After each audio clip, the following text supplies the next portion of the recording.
So let's talk about a timeless problem. How do you know who to trust in a world where words and reality, well, they don't always line up?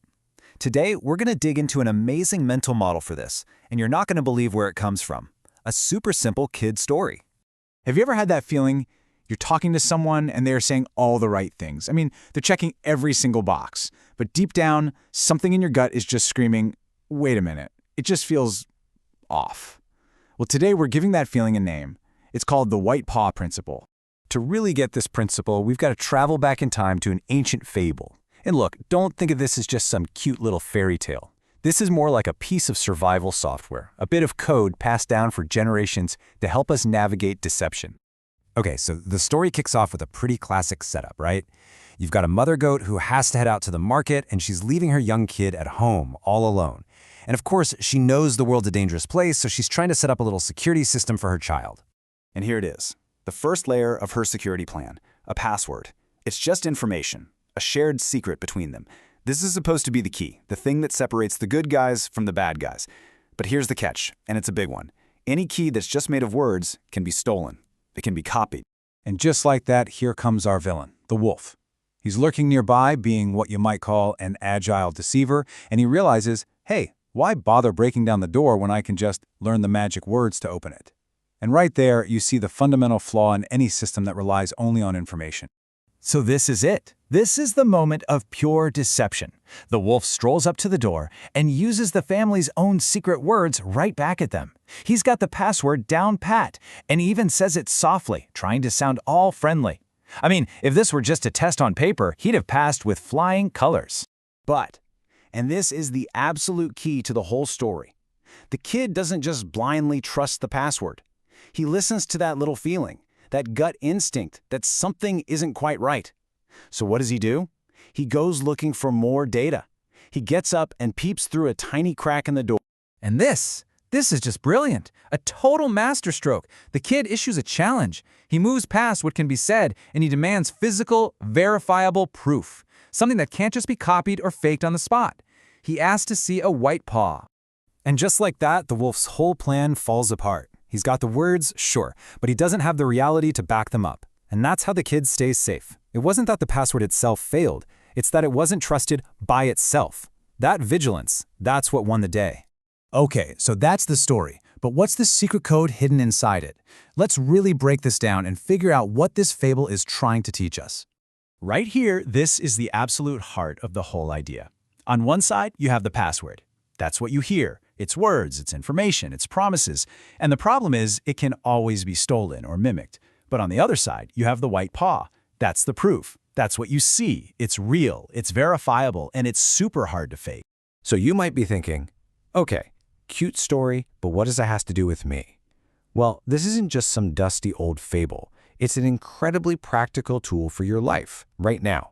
So let's look at a few ways you can spot the wolf at your own door. Let's start with a really common one, something I'm sure you've all seen, the phishing scam. You know the email, it looks like it's from your boss or maybe your bank, and it's got this super urgent tone, trying to make you panic and click without thinking. Okay, so in this scenario, what's the password? It's the familiar name, right? The official sounding language. It sounds legit.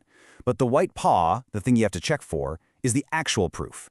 You gotta look at the sender's real email address. You gotta hover your mouse over those links and see where they actually go.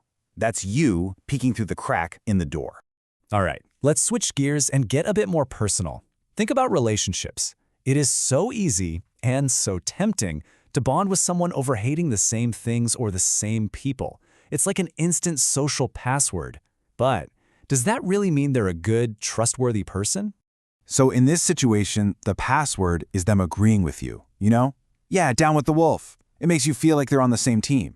But the white paw is their actual character. How do they act day to day? Are they consistently kind? Do their actions line up with what they say, especially when they think no one's watching? That's the reality you need to verify. And one more, let's bring it into the workplace. We've all met this person, right? The consultant or the job candidate who has the perfect resume, says all the right buzzwords, and speaks in flawless industry jargon. They sound so impressive, but the real question is, can they actually deliver? The password here is all that perfect jargon, all those promises of synergistic alignment. It sounds amazing, but the white paw is their actual track record, their real performance. Can they show you concrete results? Can they demonstrate their skills? You can't let the fancy words distract you. You have to demand to see the proof. Now, what's so wild about all this is that this ancient wisdom, it's not lost at all. In fact, we've kind of rediscovered it and baked it right into some of our most modern technology.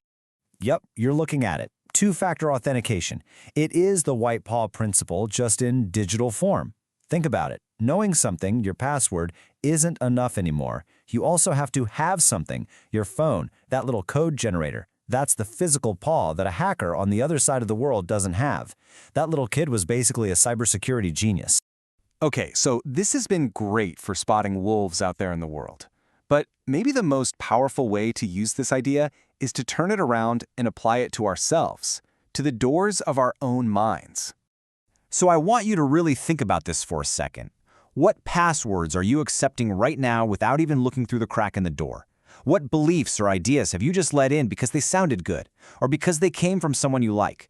Are you actually checking the source? Are you demanding to see the paw? And let's go even deeper. Is your sense of safety, whether it's in your job, your relationships, even your core beliefs, is it built on a password that could be faked, or is it grounded in something real, something you have actually verified for yourself? And that really brings us to the final and maybe most important point. Sometimes the reason we don't ask to see the white paw is because we don't want to. We want to believe the password is enough. We want the world to be simple and safe. But true safety, real security, it doesn't come from wishful thinking. It comes from being vigilant. It comes from always being willing to look through that crack in the door and say, show me a white paw